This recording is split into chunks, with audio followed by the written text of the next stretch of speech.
নাম? আমার নাম মোহাম্মদ আরিফ আলী। আপনি বিএনপির এখানে কি পদে আছেন? আমি পবা উপজেলা স্বেচ্ছাসেবক দলের সদস্য।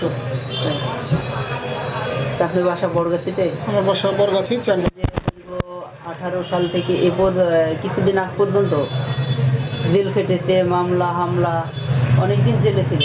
আপনি কি বলতে চাচ্ছেন? এরকম পবা মোহনপুরে রাজশাহী জেলাতে এরকম ত্যাগী নেতা আমরা পেয়েছি, এটি খুব আনন্দিত বিএনপি। বলেন। এই অ্যাডভোকেট শফিকুল হক মিলন ভাইকে ধানের শীষ দেওয়াতে পবা মোহনপুর খুবই আনন্দিত।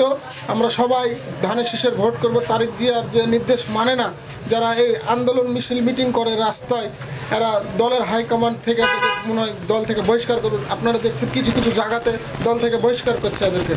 তারেক জিয়ার যে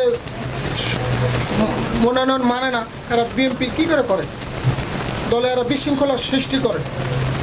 এরা তো এখনো বলছে আমরা স্থানীয় প্রার্থী চাই। এরা এখন বলছে ওদের নিজস্ব মত, এটি কিন্তু দলের সিদ্ধান্ত না। দল বলেছে সিদ্ধান্ত যে মানবে না তাকে দল থেকে বহিষ্কার করা হবে। দলের কোনো পদে ওনাকে রাখা যাবে না। আমরা তারেক জিয়ার রাজনীতি করি, আমরা কোনো ভাইয়ের রাজনীতি করি না, আমরা ধানের শীষের রাজনীতি করি। এরা তো এখনো যারা বলছে স্থানীয় প্রার্থী চাই, তারা তো এখনো অ্যাডভোকেট শফিকুল হক মিলনের দলে আসতে চাচ্ছে না। এরা তো যারা দল করে কেউ চলে আসছে, কেউ আসছে না। আপনি কি বলতে চাচ্ছেন? আমি বলতে চাচ্ছি দল হলো তারেক জিয়ার। ধানের শীষের ভোট সবাইকে আমাদেরকে করতে হবে। ওরা ওদের নিজস্ব ব্যাপার, ওরা কী কারণে আসছে না আসছে না এখন আমরা তো ওটা বলতে পারবো না। ধানের শীষের বিকল্প ছাড়া কোনো রাস্তা নাই যারা বিএনপি করে, এটাই আমি বলতে চাচ্ছি।